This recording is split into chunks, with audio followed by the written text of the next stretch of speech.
Assalamualaikum. Waalaikumsalam. Halo, dengan Mbak Ratu ya? Iya. Selamat siang, Mbak. Selamat siang. Silakan Mbak Ratu duduk di sini. Terima kasih. Ya. Halo Mbak Ratu, apa kabar? Alhamdulillah baik. Alhamdulillah kalau baik. Ibu apa kabar? Alhamdulillah saya juga baik. Tadi Mbak Ratu kesini sama siapa? Tadi Bu saya kesini diantar ojek. Oh, diantar ojek, naik motor ya berdua? Iya. Oke. Sebelumnya Mbak Ratu tahu rumah konseling ini dari mana ya? Dari teman saya yang ngasih tahu. Direkomendasiin sama teman ya? Iya. Tapi temennya udah pernah konseling ke sini belum? Katanya sih dia udah pernah Bu konseling di sini dan makanya dia rekomendasiin saya buat konseling di sini juga. Dan katanya juga konseling di sini tempatnya nyaman dan respon dari ibunya juga nyaman. Jadi saya tertarik deh buat ngelakuin konseling di sini. Oke, Masya Allah. Sebelumnya saya ucapin terima kasih ya Mbak Ratu karena udah sukarela datang ke sini untuk ngelakuin sesi konseling ini. Tapi Mbak Ratu udah pernah ngelakuin sesi konseling belum sebelumnya? Belum sih Bu. Kebetulan ini saya baru pertama kali ngelakuin sesi konseling. Jadi baru pertama kali ya? Oke, jadi kalau baru pertama kali ngelakuin sesi konseling ini, saya akan ngejelasin ya apa itu konseling individual, tujuan, dan asasnya agar Mbak Ratu tuh nggak bingung saat melakukan sesi konseling. Oke? Iya Bu. Oke, jadi di sini konseling individual itu adalah suatu proses bantuan yang diberikan oleh tenaga ahli profesional atau yang biasa disebut konselor, yang dimana konselornya itu adalah saya sendiri kepada seorang klien atau seorang konseli. Nah, konselingnya di sini yaitu Mbak Ratu sendiri secara face to face atau secara langsung. Nah, tujuannya itu untuk mengentaskan kehidupan sehari-hari yang bermasalah. Nah, di dalam konseling individual ini ada beberapa asas yang harus Mbak Ratu ketahui. Yang pertama itu ada asas kerahasiaan, yang dimana semua rahasia yang Mbak Ratu ceritakan kepada saya akan merahasiakannya sebaik mungkin dan saya tidak akan menyebarkannya kepada hal publik. Jadi Mbak Ratu nggak perlu khawatir nih, rahasianya akan tersebar kemana-mana karena saya sudah disumpah untuk menjadi seorang konselor yang profesional dan tidak akan menyebarkan cerita yang Mbak Ratu ceritakan kepada saya. Nah, sebelumnya apa Mbak Ratu percaya kalau saya akan menjaga semua rahasianya? Iya Bu, saya percaya. Oke, kalau percaya bagus sekali. Jika Mbak Ratu sudah percaya, selanjutnya itu ada asas kesukarelaan, yang dimana Mbak Ratu tuh sukarela untuk melakukan konseling individual ini dari awal hingga akhir tanpa ada paksaan dari teman ataupun kerabat lainnya. Jadi Mbak Ratu sukarela untuk menceritakan semua permasalahan yang Mbak Ratu alami kepada saya. Nah, bagaimana Mbak Ratu? Apa Mbak Ratu sukarela untuk melakukan konseling individual ini? Iya Bu, insya Allah saya sukarela. Oke, bagus sekali kalau Mbak Ratu sudah sukarela. Nah, selanjutnya itu ada asas keterbukaan, yang dimana Mbak Ratu terbuka kepada saya untuk menceritakan semua permasalahan yang Mbak Ratu alami tanpa ada yang ditutup-tutupi atau tanpa merasa malu ya, karena di sini juga saya akan terbuka untuk mendengarkan keluh kesah yang Mbak Ratu ceritakan kepada saya, dan saya juga terbuka untuk menyampaikan informasi jika Mbak Ratu meminta atau menanyakan pendapat tentang masalah yang Mbak Ratu alami ini. Apa Mbak Ratu sudah mau terbuka kepada saya?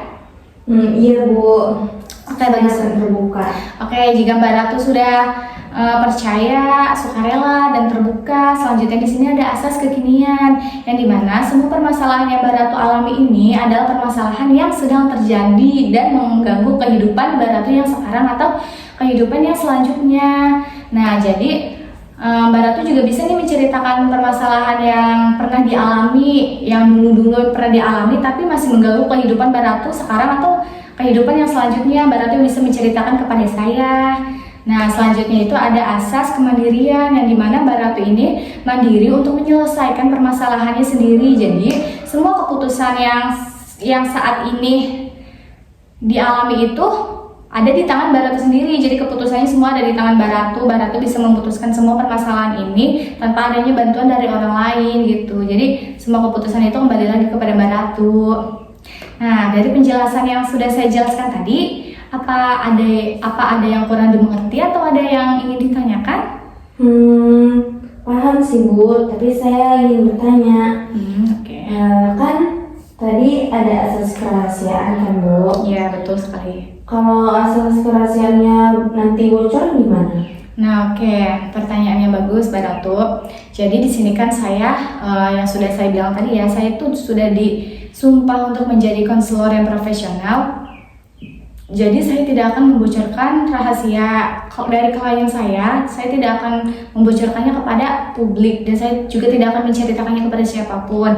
Karena saya, sekali lagi saya bilang, karena saya sudah disumpah sebagai seorang konselor. Jadi mungkin saya tidak akan menceritakannya kepada hal publik. Adapun kalau saya menceritakannya, saya akan dikenakan sanksi. Seperti itu. Bagaimana Mbak Ratu? Apa ada yang mau ditanyakan lagi? Tidak ada sih Bu. Dan saya mengerti dan sudah cukup sepertinya. Oke, kalau sudah cukup, kita bisa mulai sesi konseling ini ya. Iya Bu. Oke, kalau begitu sebelum kita memulai sesi konseling ini, alangkah baiknya kita berdoa terlebih dahulu ya, agar dimudahkan sesi konseling ini dari awal hingga akhir. Baiklah, sebelum itu mari kita membaca doa dan berdoa dimulai. Berdoa selesai. Oke Mbak Ratu, jadi hari ini Mbak Ratu mau cerita tentang apa nih? Jadi gini ya Bu. Ya. Saya mau cerita ini awal-awalnya ya Bu. Jadi gini kan Bu, saya kan jadi punya pacar. Nah kita nih pacaran udah cukup lama, sekitar 1 tahunan kita pacaran. Pokoknya saya tuh sayang banget sama pacar saya ini yang sekarang. Soalnya dia perhatian banget, terus juga dia effort banget buat saya. Oke, terus? Ya pokoknya saya sayang banget lah Bu sama pacar saya. Soalnya saya baru pertama kali di-treat lagi akuin kayak gini Bu. Oke, tapi sebelumnya Mbak Ratu pernah pacaran belum? Sebelumnya sih pernah sama yang sebelumnya pacaran. Tapi sama sebelumnya saya nggak pernah diginiin. Oke, jadi Mbak Ratu ini baru pertama kali ya di-treat like a queen sama pacar Mbak Ratu sendiri. Iya Bu, bener banget. Pokoknya saya sekarang senang banget Bu. Oke, terus? Tapi ada yang bikin saya kesel juga Bu dalam hubungan ini Bu. Kira-kira yang bikin kesel itu apa ya? Jadi gimana ya, saya bukan kesel ke pasangan saya sih Bu. Jadi saya tuh kesel ke mantan pacarnya saya gitu. Pokoknya dia tuh selalu ngusik hubungan kita berdua. Iya, oke. Iya. Musiknya itu kayak gimana ya kalau boleh tahu? Pokoknya musiknya tuh kayak suka nyindir-nyindir saya lewat status dia, kayak media sosial dia. Entah itu dia ngata-ngatain saya kayak monyet lah, saya matre lah ke cowok saya. Padahal saya nggak pernah tuh yang namanya nyenggol-nyenggol kehidupan dia, kayak bodo amat aja gitu Bu, nggak ngurusin hidup dia juga. Cowok saya juga udah nggak pernah komunikasi lagi sama dia. Pokoknya cuma gitu, nggak tahu kenapa dia suka nyenggol kita berdua. Sumpah itu bikin gimana ya, gak enak hati banget, kayak geram gitu Bu. Dalam hati tuh kayak dendam lah, pokoknya saya nggak terima. Oke, tampaknya Mbak Ratu kesel banget ya sama mantan dari pacarnya Mbak Ratu ini karena udah musik kehidupan kalian berdua. Gimana ya kalau dibilang kesel banget Bu, banget ini mah kayak saya tuh udah gede banget lah pokoknya sama dia tuh. Saya tuh nggak pernah ketemu sama dia secara langsung, tapi tingkat ngeselinnya tuh masya Allah banget Bu. Gitu tuh bikin saya gede banget ya pokoknya. Ya, oke, saya mengerti apa yang Mbak Ratu rasakan. Tapi Mbak Ratu pernah nanya belum ke mantan dari pacarnya Mbak Ratu ini, kira-kira dia kenapa ya ngelakuin hal itu? Jadi sebelumnya tuh saya udah pernah gitu nanya-nanya baik-baik gitu ke dia, tapi secara via chat gitu. Tapi dia malah marah-marah balik ke saya, dia malah ngata-ngatain saya matre, bukan matre sih ya, kayak cewek alay. Tapi sebelumnya dia kayak ngata-ngatain kayak gitu juga Bu, posesif lah. Kan saya jadi nggak terima gitu ya Bu, saya dikata-katain begitu. Ya saya langsung ngata-ngatain balik aja deh. Oke. saya mengerti apa yang Mbak Ratu rasakan ya. Mungkin kalau saya Mbak Ratu, mungkin kalau saya jadi Mbak Ratu, saya juga akan ngelakuin hal yang sama ya kayak Mbak Ratu. Tapi mantan dari Mbak Ratu itu ngelakuin itu dari kapan ya? Apa dari awal atau sekarang? Pokoknya semenjak akhir-akhir ini ini deh kayak public pacar saya kayak bisa bikin SW gitu, pokoknya SG. Nah mulai dari situ dia kayak mulai musik saya. Oke ya. Jadi semenjak kalian go publish gitu ya, jadi dia suka musik kehidupan gitu. Oke, tapi kira-kira Mbak Ratu tahu nggak alasan dia ngelakuin itu kenapa? Kalau menurut saya ya Bu, kalau saya pikir-pikir itu kayaknya sih dia tuh iri deh sama hubungan saya. Soalnya secara logika semenjak saya sama cowok saya itu jadi jauh lebih lebih cakep lah pokoknya hubungan saya itu dibandingkan sama dia yang dulu, pokoknya begitu. Dan cowok saya juga semenjak dapat kerja ini jadi kayak suka ngasih ke saya kayak jadi royal, pokoknya begitu. Oke, ya jadi seperti itu ya Mbak Ratu. Jadi mantan dari pacarnya Mbak Ratu ini merasa iri kali ya, karena waktu awal sama dia cowok Mbak Ratu ini belum dapat kerja gitu ya, sedangkan sama Mbak Ratu dia udah kerja. Iya Mbak, jadi sebelumnya tuh belum kerja dan mungkin hal itu yang menyebabkan cowok saya ini tuh belum bisa ngasih apa-apa ke mantannya, dan sehingga mantannya ini tuh kayak ninggalin duluan gitu. Oke ya, jadi mantan dari pacarnya Mbak Ratu ini ya yang ninggalin duluan. Oke, seperti itu. Jadi mantan dari pacarnya Mbak Ratu ini iri kali ya, karena waktu itu dia belum seroyal dan secakep sekarang. Ya begitulah Bu, saya simpulinnya sih begitu, kalau misalnya dia tuh iri sama saya. Ya oke. Kalau udah terjadi hal seperti itu, kira-kira apa yang Mbak Ratu akan lakuin? Gimana ya Bu?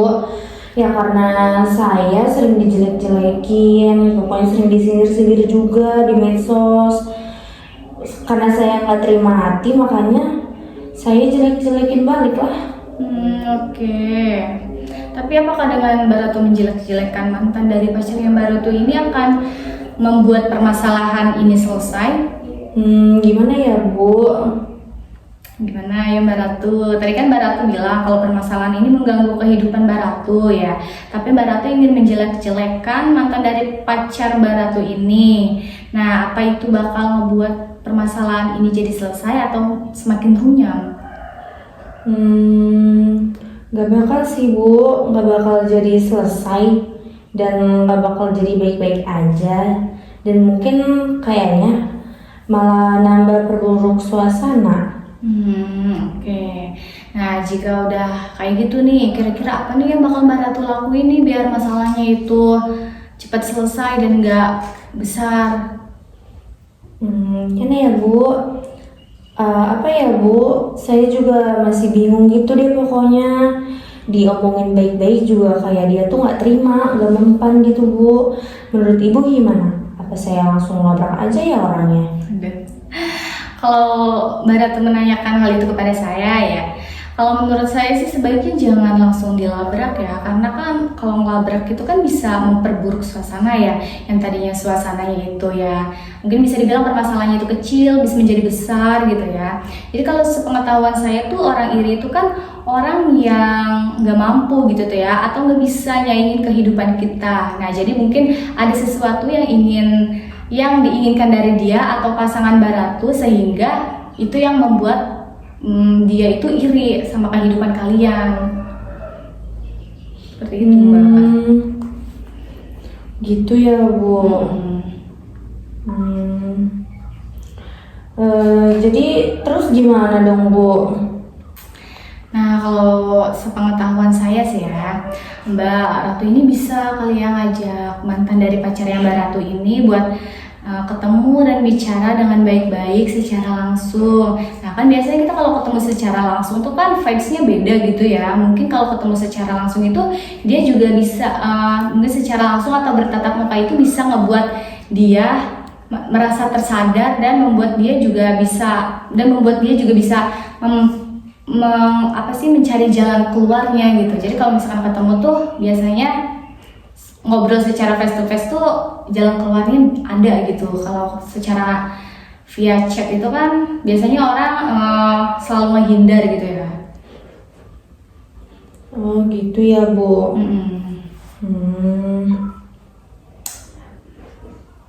Menarik sih Bu, mungkin sarannya. Mungkin saya bakal gunain saran ini. Tapi kalau dia masih nyindir-nyindir lewat medsos gitu gimana? Dan pokoknya bikin saya nggak nyaman. Nah kalau Mbak Ratu nanya ke saya, mungkin sepengetahuan saya ya, Mbak Ratu tuh bisa meng-cut off orang tersebut atau orang-orang yang berkaitan dengan orang itu. Jadi bisa meng-cut off mantan dari pacarnya Mbak Ratu ini. Terus Mbak Ratu juga bisa tuh jangan terlalu menggubris omongan dia atau status sosial media dia gitu. Jadi ya udah Mbak Ratu fokus sama permasalahan, sama kehidupan Mbak Ratu yang sekarang gitu. Jadi permasalahan itu bisa perlahan menghilang dan memudar. Begitu ya Bu. Kayaknya idenya bagus banget tuh Bu. Mungkin saya juga akan meng-cut off orang itu dan orang yang bersangkutan dengan dia dari hidup saya, dan pasangan saya ini lebih adem gitu dan damai. Oke, bagus sekali. Saya yakin Mbak Ratu pasti bisa melakukan hal itu.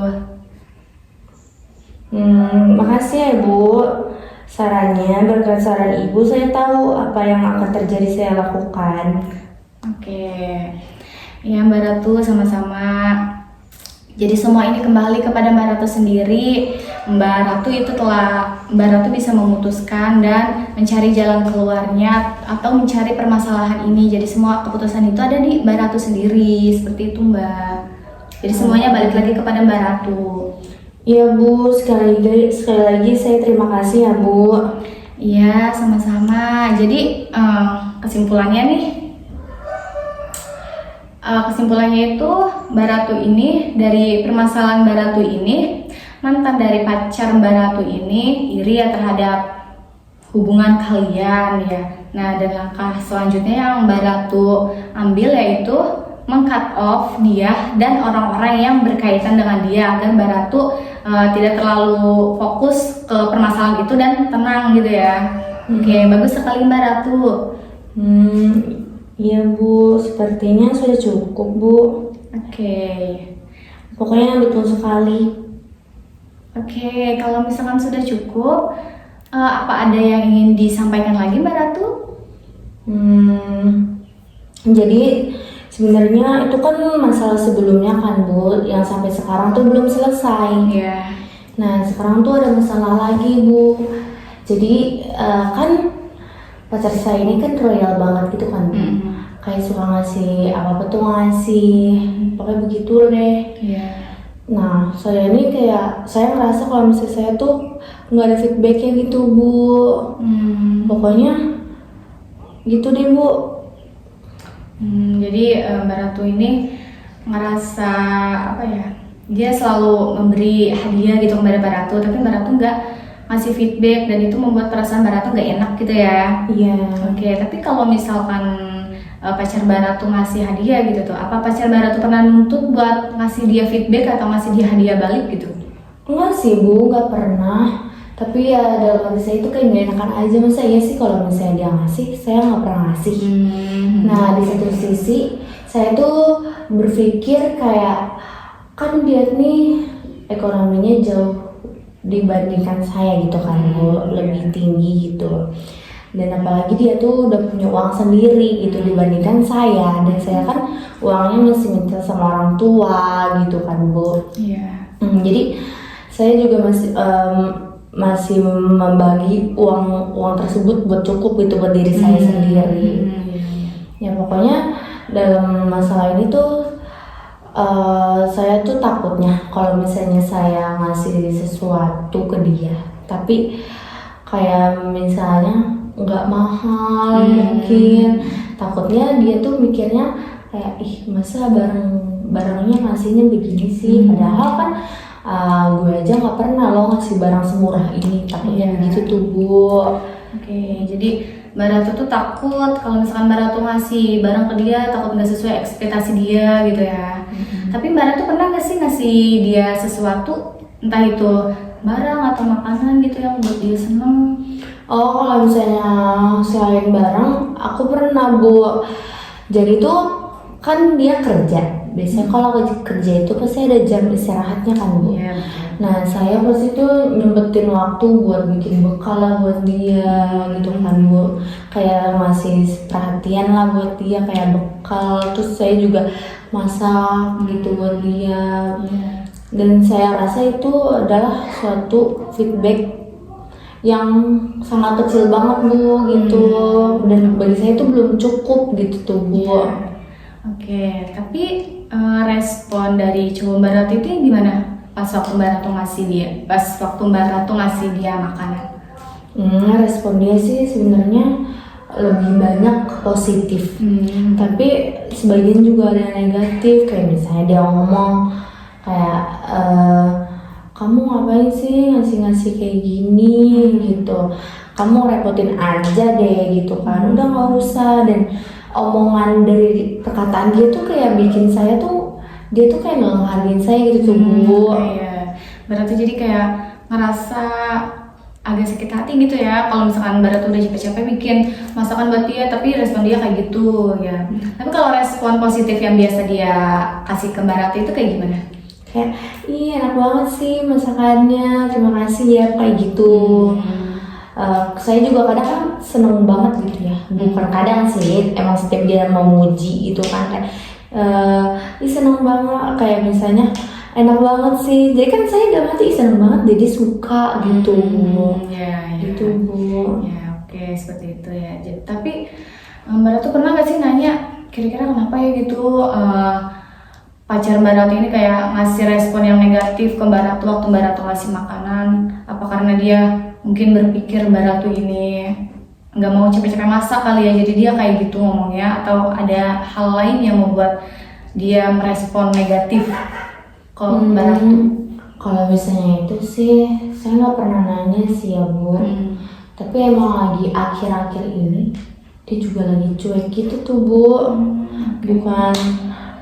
Bukannya gimana ya Bu, saya cueknya tuh kayak misalnya saya selalu bilang kamu lagi apa, terus pokoknya selalu keluar dari kata-kata saya tuh banyak, dan dia tuh selalu singkat jawabnya iya, nggak tahu, oke, selalu kayak gitu. Oke, jadi mulai cuek ya sekarang. Kira-kira itu cueknya kenapa ya? Kurang tahu sih ya Bu. Kayaknya bisa jadi dia sibuk. Tapi di setiap saya tanya, kamu kenapa, kamu sibuk ya? Dia selalu bilang enggak apa-apa. Kan jadi saya bingung dia itu kenapa sama saya gitu Bu. Jadi dia selalu ngeles gitu ya setiap ditanya. Oke. Tapi Mbak Ratu udah pernah nanya ke teman sekantor dia atau teman sekerjaan dia gitu kenapa dia kayak gitu? Apa karena mungkin dia lagi capek atau ada hal lain yang membuat dia jadi cuek gitu? Kalau nanya ke temen rekan kerjanya sih, sebelumnya saya pernah kan Bu nanya ke teman rekan kerjanya gitu. Nah tapi cowok saya ini tuh kayak cemburu Bu, dan mengira kalau misalnya saya tuh punya hubungan sama temen kerjanya dia ini. Ya pokoknya begitu deh Bu. Jadi setiap Mbak Ratu nanyain hal itu ke teman dari cowok Mbak Ratu ini, dia selalu cemburu gitu ya? Oke, ya saya paham. Mungkin kalau saya di posisi seperti itu juga sama kali ya, ngiranya yang enggak gitu. Oke, saya paham Mbak Ratu. Tapi itu kan Mbak Ratu nanyanya ke teman cowoknya ya. Kalau ke teman ceweknya ada nggak? Atau Mbak Ratu pernah nanya gitu? Nggak tahu deh Mbak, saya pokoknya temen ceweknya tuh ngeliat saya aja tuh kayak nggak suka Mbak. gitu. Kayaknya kan saing deh, saya juga nggak ngerti dan saya juga berasumsi kalau cowok saya ini tuh ada apa-apa di belakang saya. Gitu tuh Bu. Oke ya. Tapi itu cuman asumsi Mbak Ratu doang kan ya? Iya. Oke ya. Oke, saya ngerti. Tapi Mbak Ratu udah pernah deep talk belum sih sebelumnya sama pasangan Mbak Ratu kayak mengenai hubungan ini tuh kayak gimana? Apa mau ke arah yang lebih serius atau ya cuma bermain-main? Atau Mbak Ratu deep talk mengenai permasalahan yang sedang Mbak Ratu alami sekarang gitu? Jadi sebelumnya tuh kan saya tuh karena udah overthinking banget gitu ya Bu, kayak kenapa sih nih orang kok akhir-akhir ini cuek, berubah gitu kan Bu. Nah akhirnya pas saya lagi teleponan, nah terus pas lagi teleponan saya tuh nggak sanggup gitu tuh. Terus pas saya ketemu juga saya mau deep talk tuh saya nggak sanggup gitu tuh Bu ngeliat mukanya, karena saya tuh kalau setiap ngeliat muka dia pasti dalam pikiran saya tuh gini, kayaknya nggak mungkin deh dia ngelakuin kayak gini, kayak cuma asumsi saya deh gitu kan, kayak saya tuh cuma overthinking aja deh kalau misalnya kayak gini. Saya tuh nggak percaya pokoknya kalau misalnya dia kayak gitu setiap saya ngeliat dia gitu. Oke, jadi itu setiap Mbak Ratu mau deep talk sama dia dan ngelihat muka dia tuh Mbak Ratu selalu menepis gitu ya pikiran-pikiran buruk. Jadi Mbak Ratu tuh selalu positive thinking ke pasangan Mbak Ratu kalau pasangan Mbak Ratu ini gak kenapa-napa gitu ya. Nah kan Mbak Ratu kan udah kayak gitu ya mau deep talk tapi nggak jadi karena ngelihat muka dia atau karena melihat suasananya gitu ya. Nah terus kalau misalkan Mbak Ratu nggak jadi deep talk nih, apa yang Mbak Ratu rasain? Ya kalau misalnya habis deep talk sih biasanya kayak nggak jadi deep talk gitu ya. Saya tuh kayak ada nyesel, jadi hati saya tuh kayak nggak enak gitu tuh Bu. Kayak misalnya kayak kenapa tadi nggak jadi gitu kan. Kan jadi hati saya juga yang gelisah lah pokoknya, kayak selalu jadi overthinking lagi gitu tuh Bu. Jadi kayak mengada-ngada lah saya itu sama dia, apa jangan-jangan bener ya kalau misalnya dia kayak begini, apa jangan-jangan bener ya gitu, apa jangan-jangan ya pokoknya saya tuh selalu berpikir dia tuh ada apa-apa di balik itu. Tapi setiap saya ngeliat muka dia, saya percaya kalau misalnya dia tuh orang baik dan nggak bakal ngelakuin kayak gitu tuh Bu. Tapi hal itu terjadi pada saat ketemu langsung doang ya. Kalau misalkan kayak lagi LDR gitu atau misalkan lagi nggak ketemu, pasti Mbak Ratu kayak negative thinking gitu sama dia ya. Iya bener banget Bu. Kalau misalnya lagi ketemu sih enggak ya. Sifat dia tuh kayak masih biasa aja sih sebenarnya. Tapi kalau misalnya udah LDR itu tuh dia kayak lebih cuek aja gitu. Dan saya bertanya-tanya dia tuh kenapa. Tapi selalu kalau setiap saya nanya dia kenapa, dia selalu jawab nggak apa-apa kok, nggak apa-apa. Tapi kan saya juga bingung Bu, gitu kan. Iya benar. Oke kan tadi Mbak Ratu bilang katanya setiap pengen deep talk nggak jadi gitu. Terus akhirnya Mbak Ratu nyesel gitu, kenapa sih tadi nggak deep talk gitu ya. Padahal udah pengen banget gitu, tapi kayak selalu mengurungkan niatnya gitu ya. Nah terus apa nih yang bakal Mbak Ratu lakuin kalau misalkan Mbak Ratu nggak terus-terusan ngungkapin perasaan atau deep talk sama pasangan Mbak Ratu? Kayaknya sih saya bakal nyoba lagi untuk deep talk ya. Tapi Bu, di balik itu semua tuh saya mikir kalau misalnya saya deep talk dan saya ungkapin apa yang saya rasain, takutnya dia tuh kayak malah pikirnya apaan sih ini orang kok mikirnya jelek-jelek sih ke gue, takutnya kayak gitu kan Bu. Karena ya saya gitu deh dulu mantan saya tuh kayak gitu. Setiap saya ngungkapin perasaan saya nggak enak, kalau misalnya saya merasa dia berubah, sih mantan saya tuh selalu bilang apa sih kamu tuh mikirnya kayak gitu aja gitu kan. Kayak jadi nggak terima gitu tuh Bu pokoknya. Oke, jadi Mbak Ratu punya trust issue ya sama mantan sebelumnya gitu ya? Pokoknya punya trust issue banget deh Bu pokoknya. Jadi kayak akunya tuh kayak serba salah gitu. Oke, tadi kan Mbak Ratu bilang katanya Mbak Ratu bakal coba deep talk ya sama pasangan Mbak Ratu, tapi Mbak Ratu tuh takut akan hal selanjutnya yang terjadi gitu ya, takut ditinggalin pasangan atau takut apa gitu. Nah mungkin ini keputusan Mbak Ratu ini, keputusan yang diambil Mbak Ratu ini udah sangat bagus ya, karena Mbak Ratu berani untuk deep talk sama dia meskipun dulu-dulu Mbak Ratu nggak berani gitu karena melihat muka dia tuh karena kasihan atau menepis pikiran buruk pada saat ingin deep talk gitu ya. Nah jadi itu udah sangat bagus banget ya Mbak Ratu. Tapi perlu Mbak Ratu ingat bahwa semua keputusan ini kan ada di tangan Mbak Ratu, jadi semua resiko ataupun hasil dari keputusan Mbak Ratu ini ya ada di tangan Mbak Ratu sendiri. Jadi Mbak Ratu yang menyelesaikan jalan keluarnya ini. Nah jadi saya harap Mbak Ratu bisa menerima semua keputusan yang diambil oleh Mbak Ratu ataupun pasangan Mbak Ratu. Terima kasih Bu. Ya seperti itu. Jadi keputusannya ini Mbak Ratu akan deep talk sama pasangan Mbak Ratu ya. Dan Mbak Ratu akan menerima semua resiko yang diambil gitu ya, entah itu ya banyak kemungkinan sih ya, kemungkinannya bisa aja pasangan Mbak Ratu ini ninggalin Mbak Ratu atau apa namanya, atau hubungan kalian itu semakin merenggang atau semakin erat gitu ya, kan kita nggak tahu ya, namanya juga itu hasil yang akan mendatangkan ya Mbak Ratu. Oke, saya sangat bangga sekali ya kepada Mbak Ratu karena udah mengambil keputusan sejauh ini meskipun awal-awalnya ragu ya Mbak Ratu. Iya Bu, makasih ya Bu atas sarannya. Iya, ini semua kembali lagi ke Mbak Ratu. Ini semua permasalahan yang mencari jalan keluarnya kan Mbak Ratu sendiri. Jadi semua permasalahan ini Mbak Ratu yang mencari jalan keluarnya. Iya Bu. Ya. Apa ada yang ingin diceritakan lagi Mbak Ratu?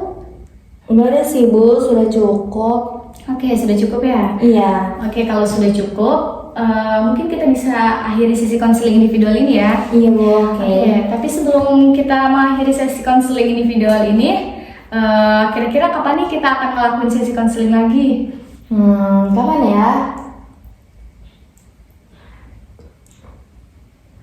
Sepertinya 2 minggu ke depan Bu. 2 minggu ke depan, oke. Jadi 2 minggu ke depan kita akan ngelakuin sesi konseling individual ini untuk melihat hasil dari permasalahan Mbak Ratu ini ya. Iya Bu. Oke, baik Mbak Ratu. Sebelumnya saya ucapkan terima kasih ya Mbak Ratu karena Mbak Ratu sudah bersedia untuk melakukan sesi konseling individual ini di rumah konseling kita. Semoga dengan adanya sesi konseling individual ini bisa membuat Mbak Ratu lebih berpikir jauh dan bisa membuat permasalahan yang Mbak Ratu alami ini segera mencari jalan keluarnya. Ya Mbak Ratu. Iya, makasih juga ya Bu sudah mengasih saran. Dan saya sebenarnya juga sangat nyaman. Oke, baik. Sudah ada solusi dari masalah ini. Ya, makasih banyak Mbak Ratu kalau seperti itu. Sama Bu. Oke. Oke, kalau begitu mungkin saya bisa akhiri ya. Iya Bu. Oke, baik. Terima kasih ya Mbak Ratu. Iya. Ya. Makasih Bu. Ya, hati-hati di jalan.